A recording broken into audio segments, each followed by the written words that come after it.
Okay, so hello everyone and welcome to BrainMap. This seminar series is co-sponsored by the P41 funded Center for Mesoscale Mapping, housed in the Martinos Center. It's my great pleasure to introduce our speaker today, Dr. Caroline Guglielmetti. Dr. Guglielmetti is an assistant professional researcher in the Department of Physical Therapy and Rehabilitation Science and Radiology and Biomedical Imaging at the University of California, San Francisco. Her research primarily focuses on developing and validating novel imaging tools to detect neuroinflammation and brain metabolic alteration using preclinical metabolic MRI and PET imaging. She recently received the Career Transition Award from the National Multiple Sclerosis Society to investigate the role of the immune system in the progression of MS and identify clinically relevant MR and PET biomarkers of progression and therapeutic response. Dr. Guglielmetti obtained a BS and MS in Biology or Neuroscience from the University of Paul Sabatier in Toulouse, France, and received a PhD in Biomedical Sciences from the University of Antwerp, Belgium. I would just like to remind the audience to please address any question you have using the Q&A box or raise your virtual hand. Dr. Guglielmetti, thank you so much for coming here today. The virtual stage is all yours. Thank you very much. Thank you for this very kind introduction and also for giving me the opportunity to present today. It's really an honor for me to be talking about my research to you. So the title of my presentation today is called Imaging Neuroinflammation and Metabolic Alteration using Hyperpolarized carbon-13 MRI and PET imaging.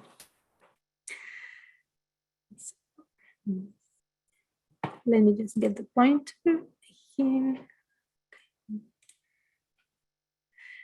So through my research, I've been particularly interested in studying metabolic alteration in neurological disorders. And so the reason for this is that metabolic alteration play a crucial role in processes such as neurodegeneration and neuroinflammation, which are important components of disorders such as multiple sclerosis, traumatic brain injury, and Alzheimer's diseases. And so yet, despite this prominent involvement, there is a lot we still don't know about metabolic alteration and inflammation in the brain and how they contribute to disease onset and progression. And so in consequence, there is an important need for developing and validating novel translational imaging tools that can monitor metabolic alteration in the brain. And so these tools would then help us gain novel insight into the disease over time. And they also hold great potential to then improve early and more accurate diagnosis that will also help improve us to monitor the disease progression as well as the therapy efficacy.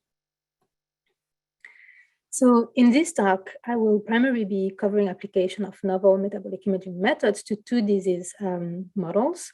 So one being multiple sclerosis, and then where we actually used also imaging tools to look at therapy response. And then the other model being a traumatic brain injury or TBI models. Then we studied actually models of moderate TBI and repetitive mild traumatic brain injury. And so more specifically, I will be showing you our findings using hyperpolarized carbon-13 MRI to then detect innate immune cells in multiple sclerosis and moderate TBI. I will also show you how we used the same methodology, but this time to monitor metabolic alteration in a repetitive mild traumatic brain injury. And then last, I will talk to you about new research direction I've been pursuing over the past year, which is actually using positron emission tomography imaging to image activated T cells, and this in a multiple sclerosis model.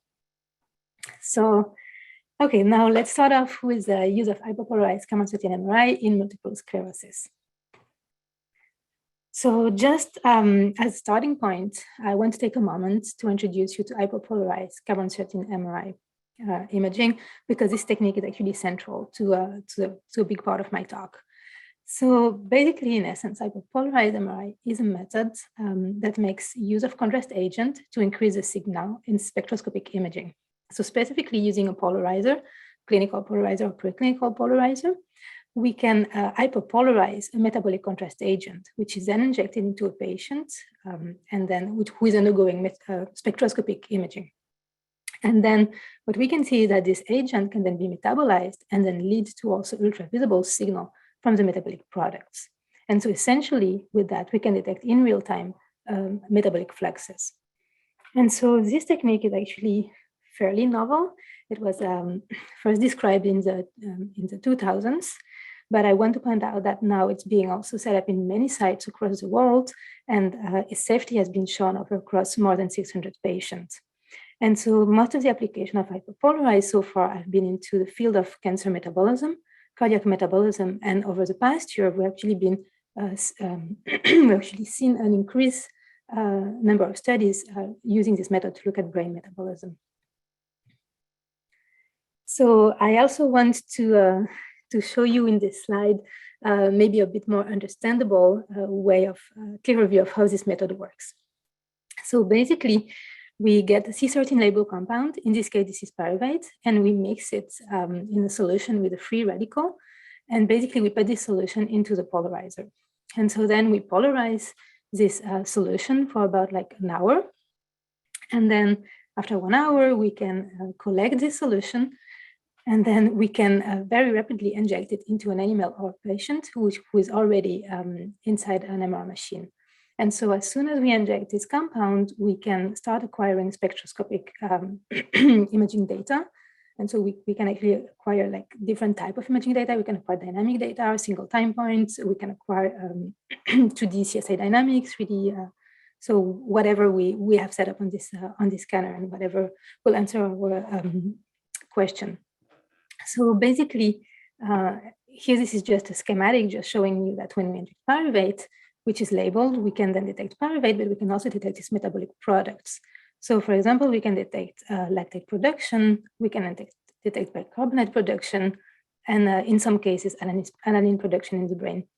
And so basically the type of data we obtain, they look like this, so they look like spectra.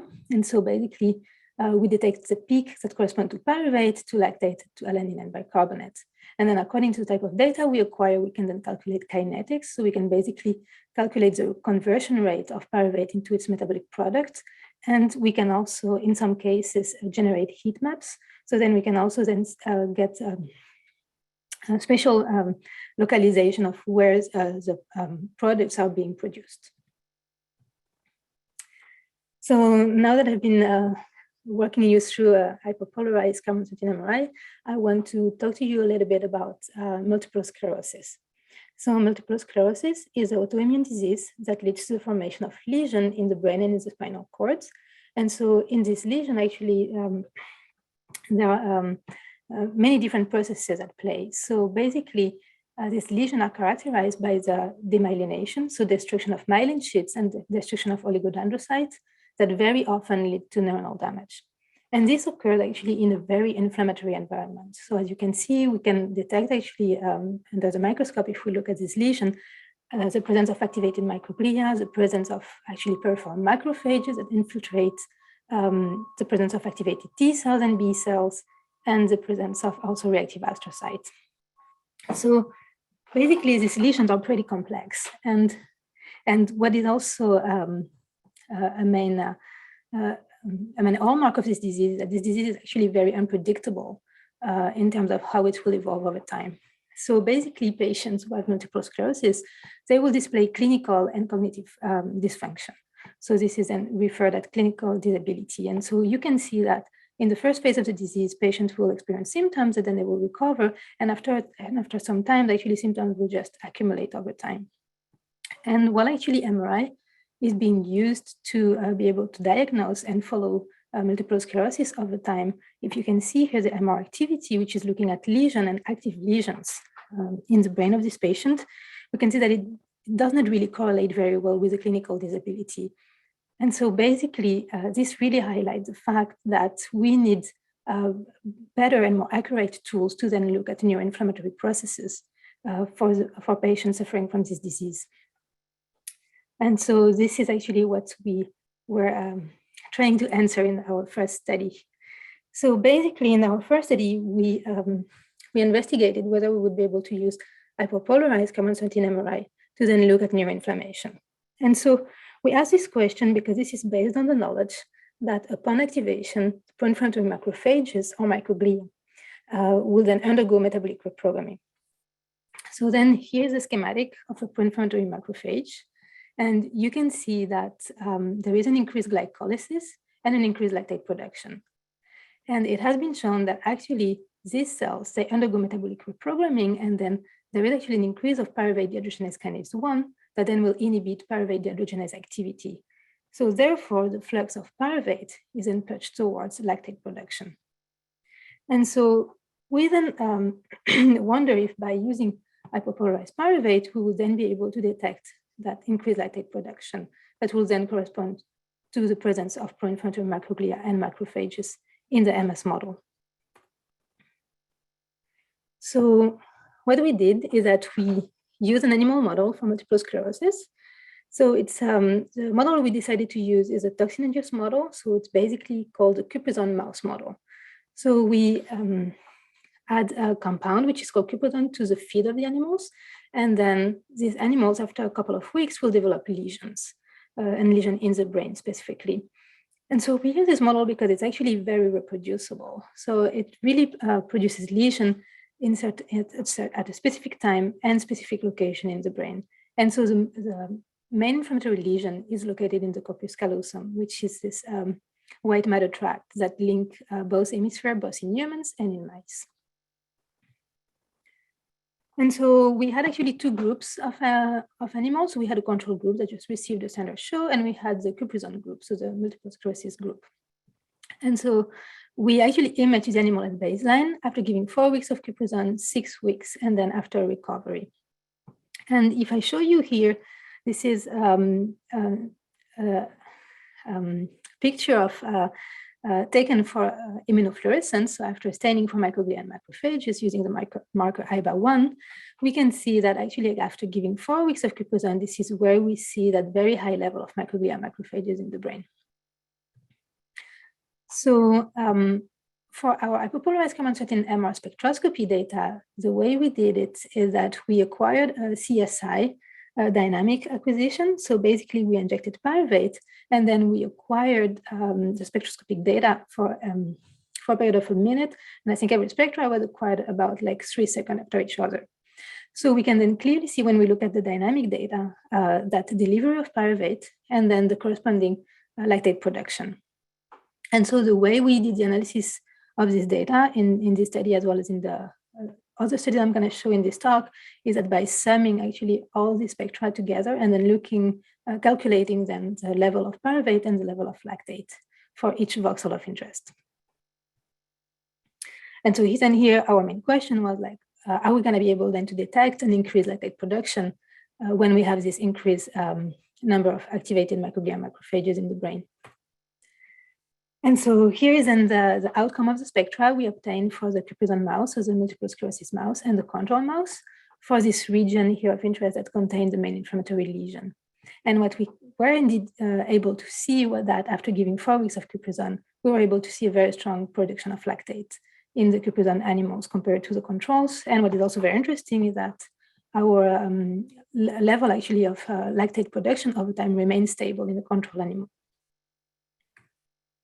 So here, this is basically showing you similar information as what I showed before. So here I'm just showing again then the level of microglia macrophages at different time points, and here's the corresponding quantification. So you can see that indeed we had a very strong presence of microglia macrophages at week 4. And here this is showing you the heat map of lactate to pyruvate ratio. And what is also very nice here that we can see that that production of lactate, so that conversion actually of pyruvate into lactate was increased in the region where there was that increased level of microglia macrophages. And upon quantification, this was actually highly significant. So then after that, we were actually wanting to understand a little bit more what was the underlying mechanism. So for this increased lactate production. So here I'm showing you again then the schematic for the pro-inflammatory macrophage. And here what I want to emphasize is that then there have been actually literature showing that there was indeed an increased pyruvate dehydrogenase kinase 1 expression that would then inhibit PDH activity, and that would then be responsible for the increased production of lactate. So then we went ahead and we performed staining. So we performed actually co-staining for microglia macrophages in red and PDK1 in green. And so the colocalization actually of these two markers, and we'll show that the cells express these two markers together, and this is being then shown here in yellow. And upon quantification, we were indeed able to show that most microglia and macrophages were expressing that PDK1. And in turn, then we collected tissue and we performed enzyme activity assay for pyruvate dehydrogenase. And we were also able to show that this was linked to a decrease of PDH activity. And just in order to actually verify that this PDK1 was really specific to microglia macrophages, we also did a co-staining, looking then at other cell type in this lesion, such as astrocyte and oligodendrocyte. And as you can see here, we actually cannot see any yellow, so meaning that there is actually no colocalization, so no expression of PDK1 by these two cell types. So then a summary for this first study, I hope I've been able to show you that by using hyperpolarized chemosynthetic pyruvate, we can detect the innate immune cells in a multiple sclerosis model. And that this increased lactate production was actually associated with the level of microglia and macrophages that would express PDK1 in the lesion. And so therefore, hyperpolarized chemosynthetic pyruvate has the potential to monitor and evaluate neuroinflammation in multiple sclerosis. So then a follow-up question to that is that, are we actually able to also detect response to immunomodulatory therapy using hyperpolarized carbon-13 pyruvate? So are we actually able to detect changes in the immune cell activation? And immunomodulatory therapy is also the standard of care for treating multiple sclerosis patients. So this has very high relevance when thinking of moving towards clinical application. So in order to answer this question, what we did is that we needed actually another animal model, because the Caprizani model is a very nice model, it's very reproducible, but it actually does not recapitulate a lot of pathological events that occurs in a lesion. And especially the Caprizani model is T-cell independent. Well, I just told you earlier that actually in multiple sclerosis, T-cell play a very big role in the initiation of the disease. So then what we did here, that we used a model that was actually introduced, I think in 2016. So which is basically combining the Caprizani diet and experimental autoimmune encephalomyelitis model. So these are two actually models used for multiple sclerosis, but this was one of the first time this was combined together. And what is very nice about this model is that it will actually have very reliably lesion in the brains with T-cell infiltration, which is not the case in the EAE model alone. So basically we went ahead and we induced the Caprizani models, and then we also treated animals with two drugs. So with two drugs that are actually used for treating multiple sclerosis patients. So we use a drug which is called dimethyl fumarate, and that drug actually is directing pro-inflammatory cells toward more anti-inflammatory phenotype. And then we use fingolimod therapy, and this therapy basically acts on the T cell. So basically restricts the entry of T cell into the brain. And we also had a control group that did not receive any of the experimental agent. And so we performed MRI at the peak of disease, and we also collected tissue for further ex vivo analysis. So we actually first started by evaluating the disease severity. And this was actually as a control to make sure that the drug we use were actually working. So basically, we can see that in the Caprizani models, the animals start then showing signs of paralysis, which is a symptoms which is linked to multiple sclerosis pathology. We can see that animals that received dimethyl fumarate, some of them did not get sick at all, and the one that got sick actually got less severely sick than the untreated animals. And the fingolimod treated animals actually did not show any sign of disease. So for our MRI, we actually first wanted to investigate whether there was a change in the broad-brain permeability in these animals. So what we did is that we injected gadolinium contrast agent, and then we acquired T1 weighted images. So basically, by injecting gadolinium, what we can see is that we can detect active lesion in the brain in MS patients. This is how this methodology is being used. So basically, when we inject gadolinium, what we can see in the control animal here, we can see like bright signal, but this is in the vasculature. While in the Caprizani animal, so in the MS model, we can see that we detect actually more area with bright signal, so especially underneath the hippocampus over here, and also along the internal capsule. And so this actually indicates that with gadolinium and MRI, we were able to detect active lesion in this MS model. What was actually very interesting is that we were also able to detect this active lesion in the group that was treated with dimethyl fumarate, but not in the group that was treated with fingolimod. And in order to further verify that this lesion were actually indicative of a leaky blood-brain barrier, we also perform immunofluorescence analysis, where we stain for fibrinogen, which is a molecule which is only leaking into the brain when there is a disruption of the blood-brain barrier. And so basically what we found here is the main point of the slide, that with T1 contrast MRI, we are able to detect the effect of fingolimod, but we are not able to detect the effect of dimethyl fumarate. So then because of this, it was very important for us to then try to see whether hyperpolarized carbon-13 MRI would be able to detect the effect of dimethyl fumarate as well as fingolimod. So then the way we acquire the data is very similar to what I've shown you earlier. So we injected pyruvate, and then we looked at its conversion into lactate. And so this time, because we actually have a leaky blood-brain barrier, we also decided to copolarize actually pyruvate with urea. And so we use urea because this is an agent that actually cannot be metabolized in the brain. So basically what we inject then is going to be informative of the perfusion. So how much hyperpolarized compound is entering the brain. So then if I first start with what we were able to see looking at pyruvate conversion into lactate, in agreement with what we found in our previous model, we were able to see actually an increased lactate production in the MS model. And following therapies, following DMF and fingolimod, then this time we were able to find actually decreased lactate production. And so here, this is just showing you the corresponding heat maps of the lactate to pyruvate ratio.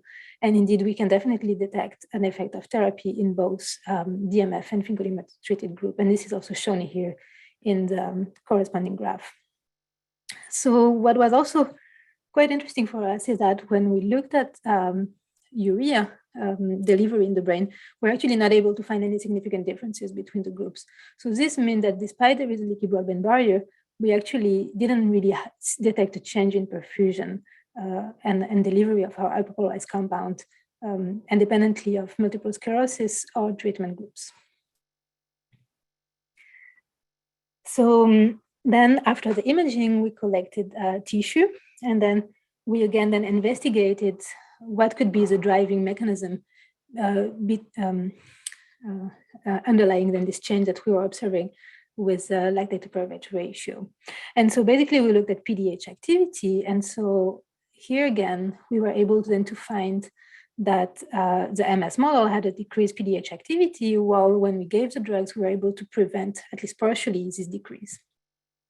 When we perform immunofluorescence analysis, we were also able to show that the group that receive the immunomodulatory therapies show lower level of microglia macrophages, lower level of PDK1 that then would then inhibit PDH. So this is also in line with the outcome I'm showing here of PDH activity. And then when we looked actually at the level of T cells were also reduced in both treatment groups.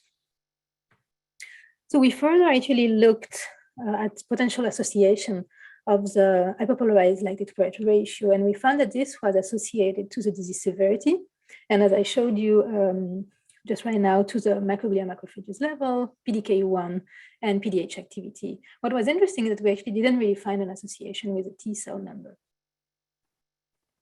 So in conclusion here, we showed that using hyperpolarized pyruvate, we're able now to detect immunomodulatory treatment responses. And this really has an added value because we were able to detect lesions that were not seen with the gadolinium and MRI, and we were also able to detect the effect of dimethyl fumarate therapy that was not seen using conventional MRI. And so then this highlights the high translational potential of hyperpolarized carbon-13 pyruvate to then improve the current standard of care for diagnosis and monitoring of multiple sclerosis, as well as the therapy responses. So now I want to take another moment to then show you how we also have been using the same methodology to look at innate immune cells, but this time in another model, in a moderate traumatic brain injury model. So traumatic brain injury is actually the leading cause of long-term neurological disability. And it affects about 1.7 million individuals per year in the United States only. And the main cause of traumatic brain injury are actually falls and then being struck by or against and traffic incidents. And so while actually the primary damage occurs at the time of impact and result actually, it's a result of the mechanical force that were applied to the skull and the brain at that time, TBI is actually a process. It's actually the process that occurs after this first impact, and then how actually neuroinflammation will play a role in the pathogenesis and in the long-term cognitive deficits. So because of this, there is actually a strong need for, again, here applying non-invasive imaging method to look at neuroinflammation. And so then the question we ask is that can we use hyperpolarized carbon pyruvate to detect these neuroinflammatory processes in this in a moderate TBI model?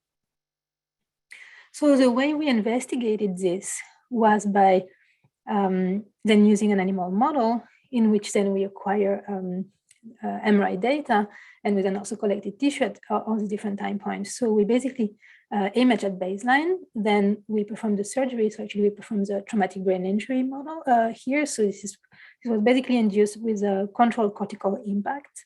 And then we perform measurement 12 hours, 24 hours, 7 days, and 28 days post-injury. And we actually first acquire T2 weighted MRI. So here then, if you can see, this is a representative image of the same animal over time. And then this is just a 3D view of the brain, so reconstructing. So then showing here in yellow the ventricles, and then showing in red the lesion, and then the cavitation. And so basically, we were able to detect the injury on this T2 weighted image already starting from 12 hours post-injury. And then we can see that after 7 days, this lesion size is reduced, and then it's actually being replaced by a cavitation. And so while this is actually great to be able to detect where the lesion occurred, then it still does not give us any information regarding which in which state the immune system is being activated. So then what we did is that we performed hyperpolarized carbon MRI with using the same methodology as what I've shown you before. And this time then we looked at signals coming from the contralateral side and from the anterior side. So the anterior side is the one that receives the injury, as you can see here. And when we actually looked at spectra that we obtained, here this is showing you what we obtained at 7 days post-injury, we can clearly see that increased lactate production in the site that was injured. And when we then quantify and look over time, what we found was that in the contralateral site, we actually had a pretty stable signal over time, while in the site that received the injury, we were really detecting an increased lactate to pyruvate ratio already starting from 12 hours post-injury with a maximum at 7 days. And then what was very interesting is that 28 days post-injury, we actually didn't really find any significant difference anymore. And then this is basically similar data as just here showing you the heat maps. So like looking then at spatial localization. And what is very, very nice in these images is that we can really see that this increased lactate production is really located at the site of injury. And so then in order to investigate what could be driving this increased lactate production, we looked at PDH activity. We actually looked at LDH activity. I'm not showing it here, but with LDH activity, we actually did not find any significant difference. But with PDH activity, we were able to detect indeed a decreased PDH activity at 24 hours and 7 days post-injury. So then this explaining that push then from pyruvate toward lactate production. So we were actually suspecting that we were then able to detect the effect of microglia and macrophages in this injury site. So in order to actually investigate this, what we did is that we took a different approach. So this time then we treated animal with a compound which is called Plexicon, so Plexicon 5622. And so this compound, when given to a control animal, will deplete the pool of microglia, so the pool of macrophages in the brain. And so what we did is that we give this compound for 7 days, for a week, before we then performed the TBI, and then we evaluated the animal with MRI at 7 days post-injury, because this is where we saw that highest lactate production, that higher lactate to pyruvate ratio. So with immunofluorescence analysis, we first confirmed that by indeed giving Plexican to these animals, we were indeed able to decrease the immune response.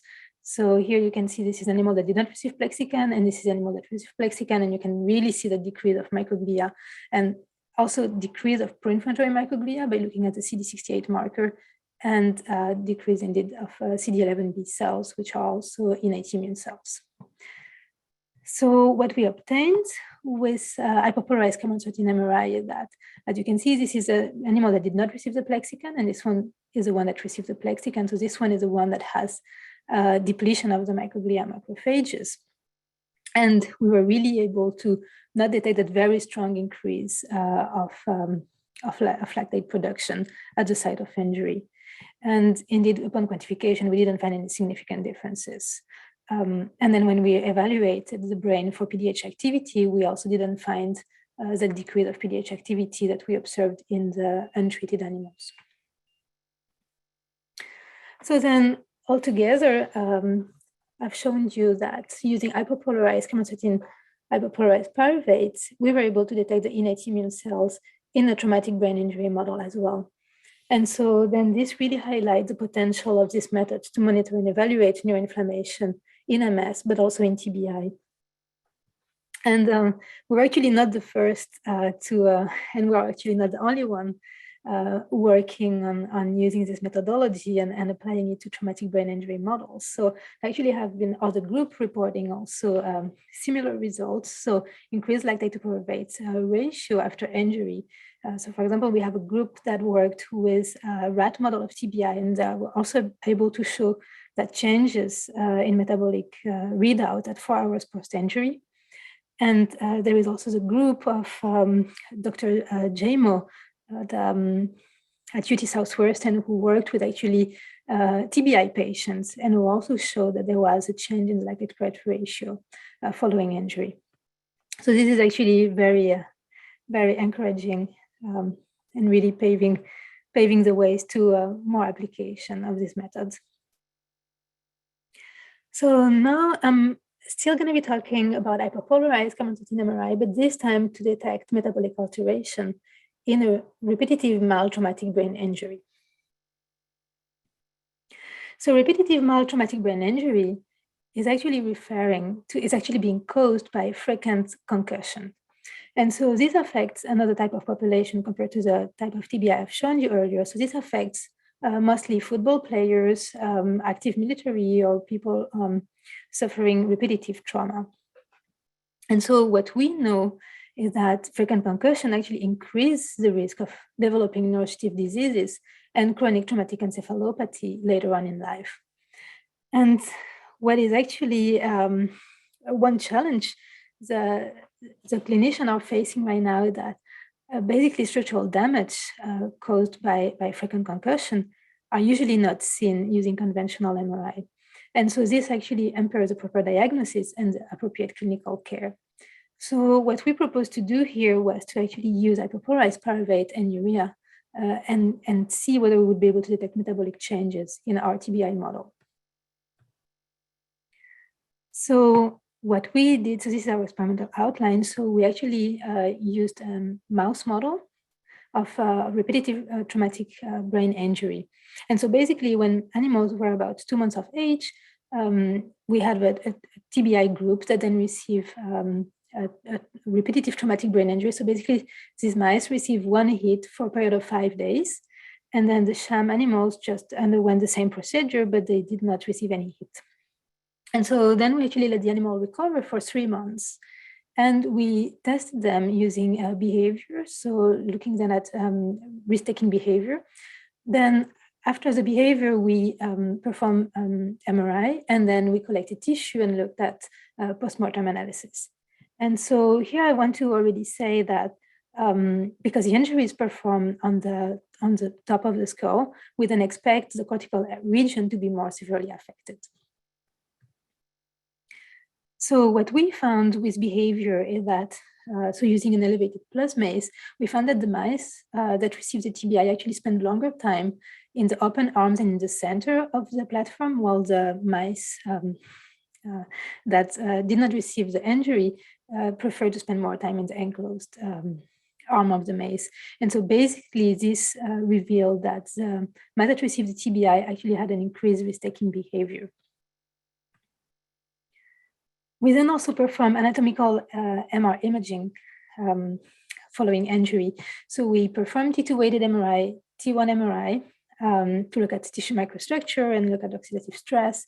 We also perform Severity weighted MRI to potentially be able to detect microbleed, changes in iron contacts or tissue oxygenation.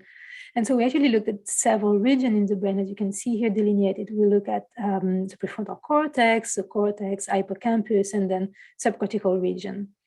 And basically with none of these methods, we were able to detect any significant changes between the TBI and the sham. So not with T2, not with T1 or SWI. So then, meaning that indeed we were not able to detect changes using this conventional method. So then we wanted to see whether with metabolic MRI we would be able to detect changes. And so we use an hyperpolarized carbohydrate pyruvate and urea. And we then first look at what we were able to see in cortical areas, so in these two voxels here highlighted in red. And looking at the absolute levels, we didn't find any changes in the lactate production. We did find an increase pyruvate level and urea level in the TBI mice, and then this actually resulted in a decreased lactate to pyruvate ratio. When we then looked at the subcortical area, we were actually able to find an increased production of all the metabolites, but then, well, of the lactate and then the injected pyruvate and urea, but the lactate to pyruvate ratio was not significantly different. And then when we looked actually at a region which is outside of the brain, which is more in the neck and in the blood area, we were only able to find a change in the urea level and no change in the lactate to pyruvate ratio.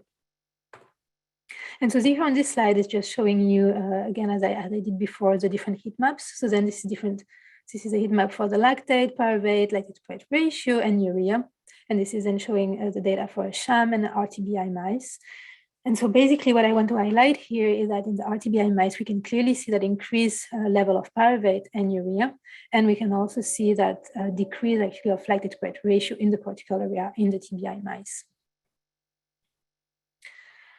So then when we collected tissue and then evaluated what could be responsible for that change in lactate to pyruvate ratio, we then looked at activity of PDH and activity of LDH. And what we found was actually that there was a decreased PDH activity in the prefrontal cortex and in the cortex of RTBI mice. And so basically we found a decreased activity and no change in LDH. Recently, it also has been shown that, the production of lactate can also be linked not only to enzymatic activity, but can also be linked to how much of the pyruvate can be transported into the cells. So in order to investigate this, we actually performed, so we actually looked at the expression of the monocarboxylate transporter 1, which is transporting mostly pyruvate into the cell, and monocarboxylate transporter 4, which is basically mediating the export of lactate outside of the cell. But we didn't find any significant changes in these transporters. So last, what we did, because we had quite a few parameters here, we decided to then perform an unsupervised analysis, or principal component analysis, to then see whether some variable will cluster together and then whether there will be association between these variables. So basically, what we found is that basically the risk-taking behavior could be actually was actually associated with the lactate to pyruvate ratio in the cortex, as well as in region where we didn't find at first significant differences between groups, so in the subcortex. And we also find significant association with the level, the activity of pyruvate deductionase in the cortical region. So this was actually very exciting for us to find. So then this brings me still to the summary of this section. So basically, with using hyperpolarized chromatography pyruvate and urea, we were able to detect a decrease this time lactate to pyruvate ratio in the cortex of the RTBI mice. And what was also very interesting in this study that we were also seeing changes in the delivery actually of pyruvate and urea in the RTBI mice. And this actually might be related to changes in the vasculature or maybe in the blood-brain barrier permeability. So this is still something we are currently investigating. And what was, I think, very, very powerful is that we were also able to show that hyperpolarized chromatography pyruvate was associated to behavioral changes. So then this highlights that metabolic MRI actually has a very strong potential for the detection of RTBI damages in the clinical setting. So now in the last part of my talk, I'm going to switch gear a little bit, talk about another technique that I've been pursuing in the past 2 years, which is then using positron emission tomography imaging to be able to detect activated T cells.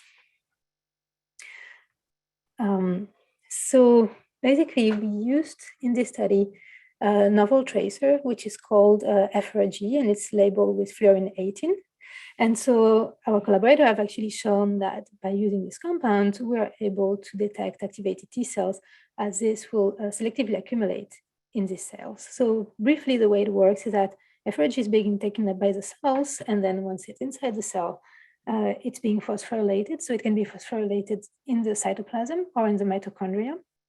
And then basically when it's phosphorylated, then it does not exit the cell.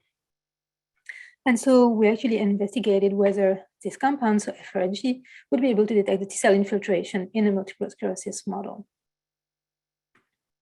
So the model we used here is Caprizani Models. This is a model I've shown you in the first part of the talk when I was also looking at effect of therapy. So basically mice receive a Caprizan diet and then they're being immunized. And so this creates very reliable lesion in the brain. So if I then show you here's outcome of immunofluorescence analysis at baseline. So just in a control brain, we can see normal level of macroglia and macrophages, and we can see that there is no T cell.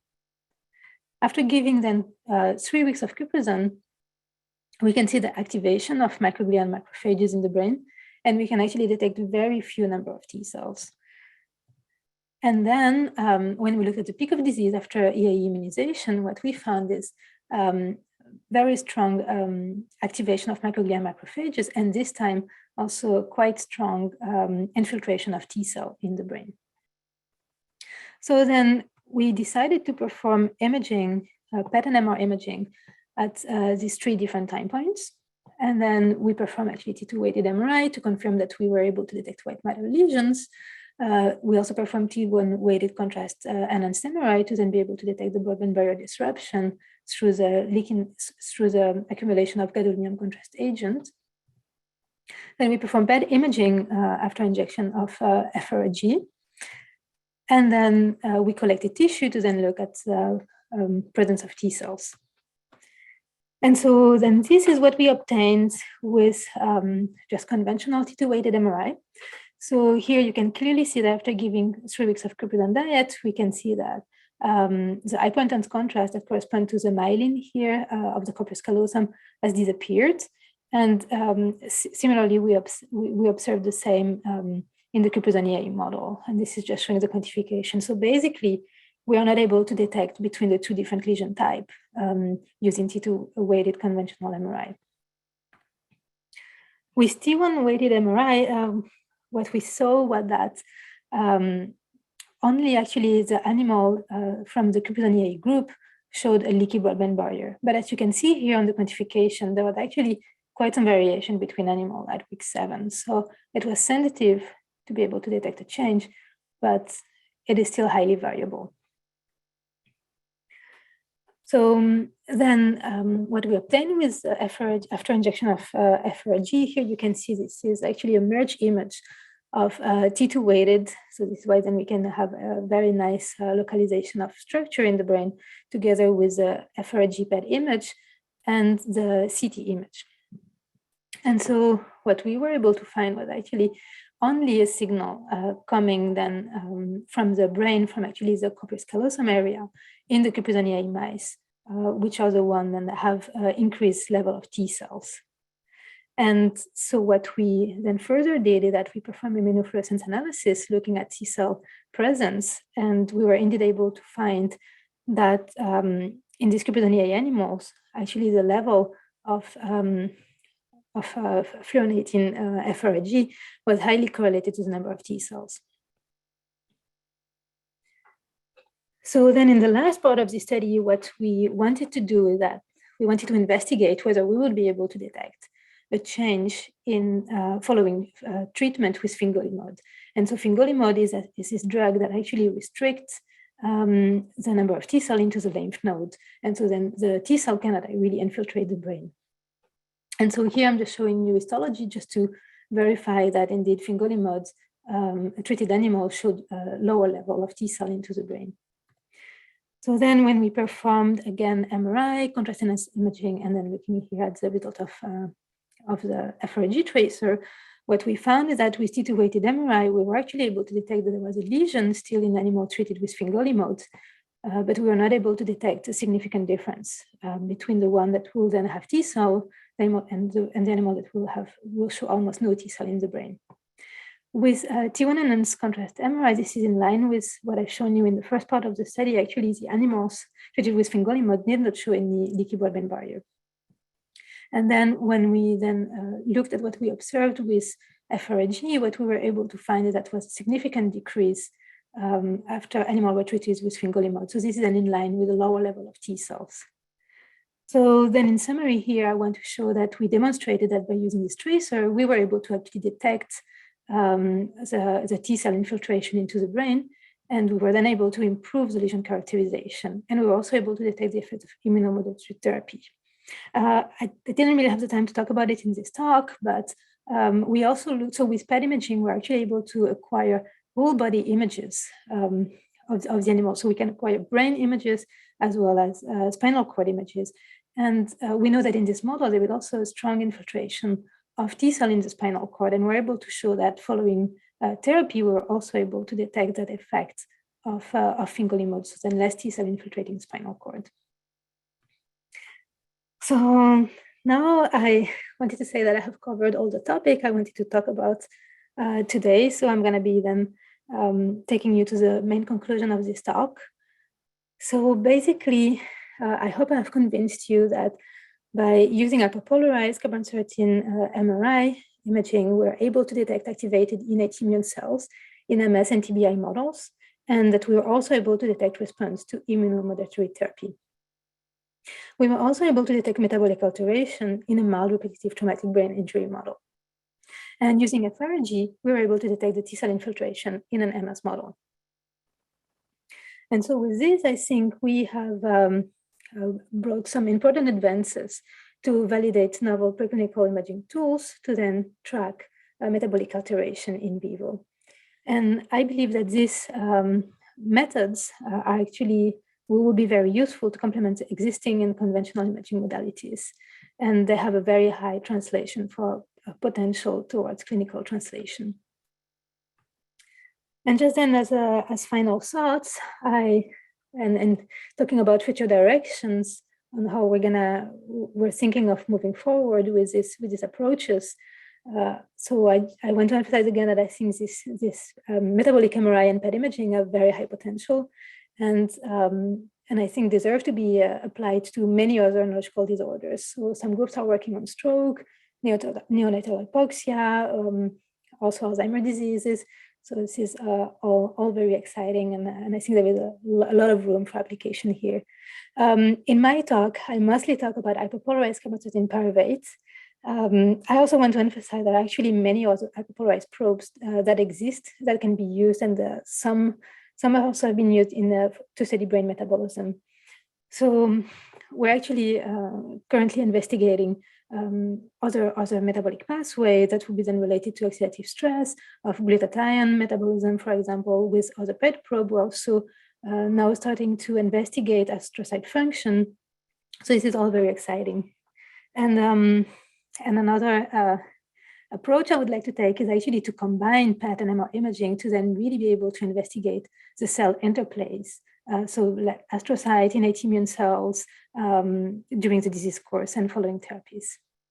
And because these methods are still at the early stage, I also want to emphasize that there is still a need for validation of this imaging phenotype, especially in preclinical imaging.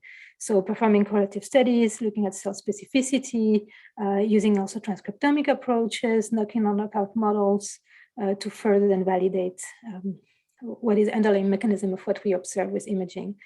And I think right now also it's, we actually have brought a lot of evidence supporting then the translation of these methods towards patient population studies. And there are currently some studies ongoing in patients. And so I think the coming years are going to be really exciting to see what we can actually see using these methods in diseases.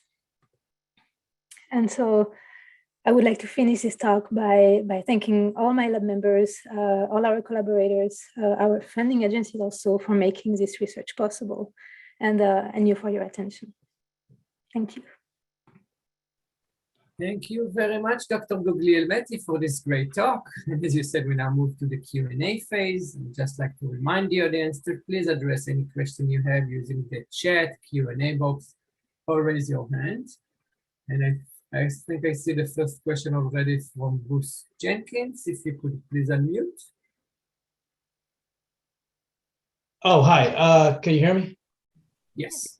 Great. Oh, very nice talk. Really very nice talk. So I had just a few questions, if you don't mind. I'll ask them all at once, and then you can answer them as you wish. So in the repetitive TBI model, I noticed you were comparing susceptibility weighted T2 and T1, but two of the more sensitive metrics for those types of injuries are, diffusion weighted imaging and perhaps magnetization transfer contrast. So I was just wondering if you actually compared those. And the other question I had was just a general question is, when you see the elevated lactate, when you give the hyperpolarized pyruvate, have you done proton spectroscopy to see if you can actually detect elevated lactate in the same time in the same injuries? All right, I'll leave it there. I got one other question, but maybe I'm not going to use up all my questions or use all your time. Sorry. Yeah, thank you very much for your question and for your interest. Yeah, this is true that for the repetitive traumatic brain injury, we used SWI and T1. So there have been actually studies in patients showing that SWI can detect microbleeds. So we were actually very interested to see if this was the case in our model. Unfortunately, we didn't really find anything. I completely agree with you that diffusion weighted imaging or MT, magnetization transfer imaging, are also techniques that we could have used. Unfortunately, we did, and I think to acquire usually diffusion weighted images or diffusion denser imaging, it takes quite a long time. So I think this was really mostly because we related to scanner time. And magnetization transfer imaging, we actually at that time did not really think about it, to be honest. I think so, but maybe indeed in future studies we could consider using this technique. But right now we haven't investigated it in this model. Then the other question was about then could we use actually proton MRS to detect lactate production? Well, that wasn't really the question. The question was more, in other words, what is the relationship, the correlation between when you detect elevated lactate using hyperpolarized pyruvate and elevated lactate using just proton spectroscopy? Because of course we know we can detect lactate with proton spectroscopy, but I was just wondering how well they correlate. Yeah, so it's a good question. Actually, we did not acquire proton spectroscopy in these studies. So I cannot really answer you. Then we couldn't really look at the correlation between both. But what I can say that with proton MRS, we still acquire for a much longer period of time. And so basically the lactate that we observe there is a steady state lactate. So it's really the lactate being produced, being like present in the lesion. So with hyperpolarized, what we detect is actually the formation of lactate. So it's really the metabolic flux because then lactate can actually be used afterwards again by other cell types. So I think we would get different type of information with these two techniques, but we haven't really investigated this. Thank you. Bruce, would you like to ask your last question, as I don't see any other question at the moment? Okay, yeah. So the last question really has nothing to do with your talk, but it's a general thing that we've observed, which is we often see large differences. We had a different model where we were looking at blood-brain barrier permeability, with these dynamic susceptibility contrast imaging, or T1 weighted imaging with gadolinium, and I think that we always see much larger opening of the blood-brain barrier in the post-mortem lesion analysis using what we use. You use fibrinogen, but people have used many other things. And these are always very large molecules. And so I'm wondering if there's artifacts in the post-mortem analyses of the blood-brain barrier lesions that always make them bigger than what we observe in vivo, because after all, the gadolinium DDPA is a much smaller molecule than fibrinogen. And yet the lesions you show are bigger with the fibrinogen than you see in vivo. And so I question how valid ex vivo imaging of post-mortem imaging of blood-brain barrier lesions really are. This is actually a very good question. It's also indeed something we observed, and as you pointed out, so it's a little bit hard to also really be able to completely co-register, right? Like the postmortem imaging is also performed on a 10 microns thickness slice, right? The in vivo imaging was done, I think, on an 800 micrometer thickness slice. So then just already because of this, with MRI, we might have partial volume effect. So I think to really be able to really compare both, we would probably have to really collect with ex vivo, like several slices, and really look and really calculate maybe more accurately the correlation between both. Then I think indeed the molecular weight will definitely be playing a role. However, molecular weight of fibrinogen is higher than the one with gadolinium. So then maybe one would expect to actually see less fibrinogen compared to gadolinium and hence MRI. What I'm thinking, what we might see here is that I didn't really show this because I didn't have the time, but I also characterized this model using really longitudinal imaging time points. And what I found was that actually the blood-brain barrier will open and will close and will open again and close. So I believe that when we do fibrinogen immunostaining, the fibrinogen actually leaked at some point in the brain and then remain here, right? It's not being actually really being cleaned out by cells. So basically, it's really a snapshot when we do gadolinium enhanced MRI, so we can see what is active at this time. But it doesn't mean that maybe like a couple of days before, the blood-brain barrier was much more open, and then it's resolving now. So this is also maybe that could maybe explain why we can see more fibrinogen deposition compared to then the size of the gadolinium lesion.